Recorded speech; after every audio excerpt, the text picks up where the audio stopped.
Hey guys, and today it's part 6 of Diary of a Wimpy Kid, The Ugly Truth. So I could tell this guy wasn't fooling around. After I sat down in the chair, Dr. Kagan started grilling me about my eating and drinking habits. He usually got mad when I told him I drink soda. And he went in the side room and brought out a jar filled with brown liquid that had a rotten tooth in it. He told me this is what happened to a real tooth when it was left in a jar of soda for 24 hours. I told Dr. Kagan I would make sure I never left my teeth in a jar of soda overnight. I'm pretty sure he thought I was being sarcastic, but I was trying to show him I was paying attention. Then he cleaned my teeth. I started to panic because if there's one person you don't want to be mad at you, it's the guy who's got metal tools poking around in your mouth.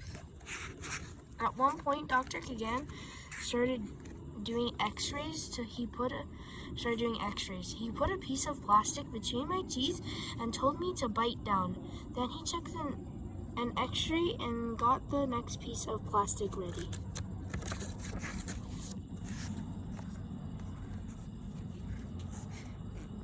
After 2 or 3 x-rays, I started to get the hang of it. And so, when Dr. Kagan did my molars, I bit down on the plastic before he even told me to. At least I thought it was the plastic. It turns out it was actually Dr. Kagan's finger. Well, if he was mad before, it was nothing compared to this. Dr. Kagan told me to go out to the waiting room while he worked on my diagnosis. I was pretty sure he was going to come back and tell Dad I needed to get a root canal or something so he could get even with me.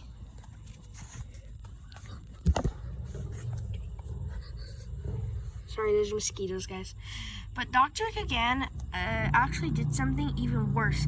He told Dad I needed to take major corrective measures for my overbite, and he gave Dad his pamphlet. Your child needs headgears.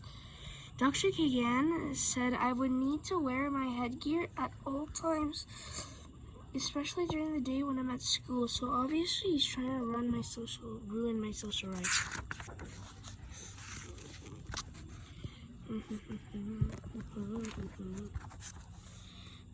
When I woke up this morning, I couldn't find my headgear where I left it, so I had to go to school without it. Not that I'm complaining or anything. In health class, Nurse Powell told us we were going to starting a new unit about parenting. She said that being a mother or a father is a big responsibility, and that in this unit we are going to learn that taking care of a baby is no piece of cake. Then she took out a carton of eggs and she said each one of us was going to have to take her egg home and return it to the class next day. And the rule was we had to return our egg to her in perfect shape with no cracks in it or anything.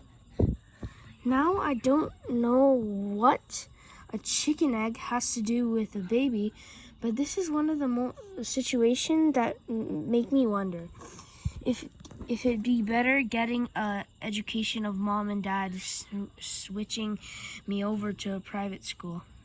Then Nurse Powell said this egg was gonna count for 25% of all our grade. When Nurse Powell mentioned grades, I got really nervous. I'm already failing algebra, and I don't need to flunk out of health too. So I knew I was gonna have to keep my eggs safe. The other boys don't seem to be worried about their grades, judging by what happened to the class let out.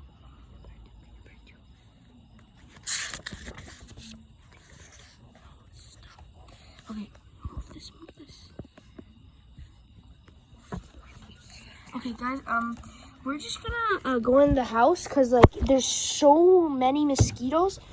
1 second. Go, go, go, go, go, go. Open the door, open the door, open the door.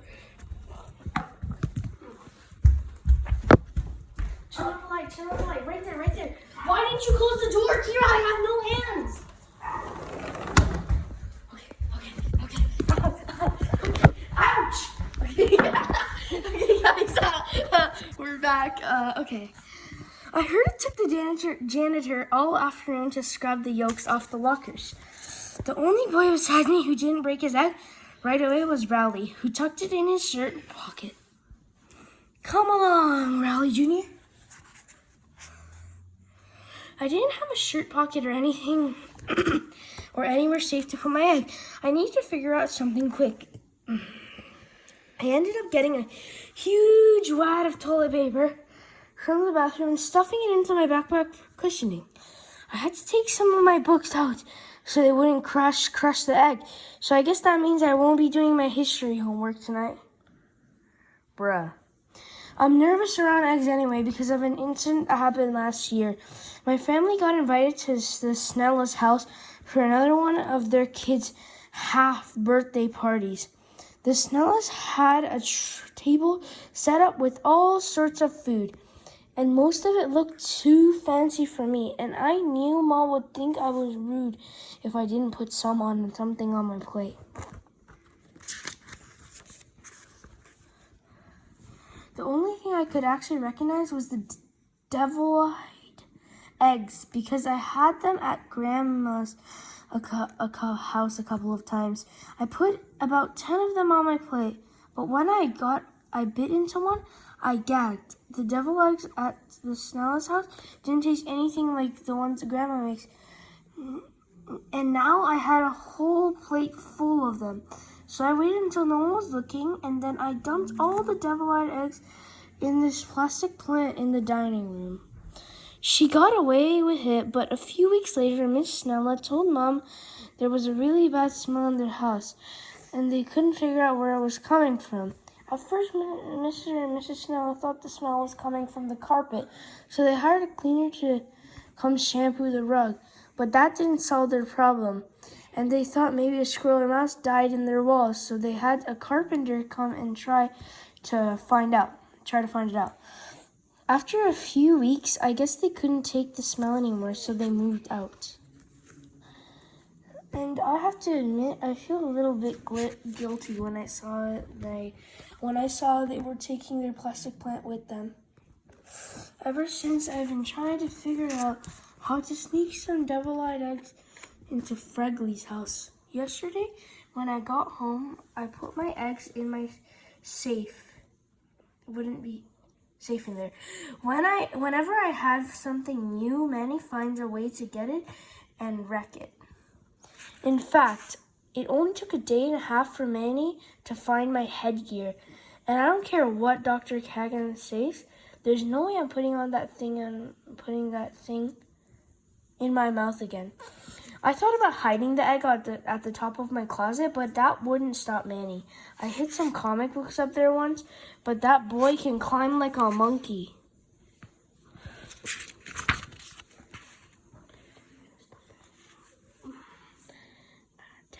Okay, what I realized is that the more work I put into hiding something, the better chance Manny has of finding it. So I decided to hide my egg in an obvious spot where he would never think to look. I put it in the refrigerator on the second shelf, but this morning I opened the refrigerator to get my egg and it wasn't there. Wasn't where I left it. I went into panic and I asked Mom if she'd seen Manny take my egg out of the refrigerator, but Mom said she was the one who took it, and that's what she was making for me for breakfast. All of a sudden, I felt a little sick to my stomach. I realized if I couldn't even take care of an egg for 24 hours, I definitely have no business ever being a parent. When I got to school, I noticed that all the girls in my health class had gotten their eggs to school safely. Some of the girls were carrying theirs around in little pouches they'd swim, and a few of them had even exorized their eggs with sparkles and glitter and stuff like that. Okay, hey guys, we're gonna stop here. Okay, it's page 108.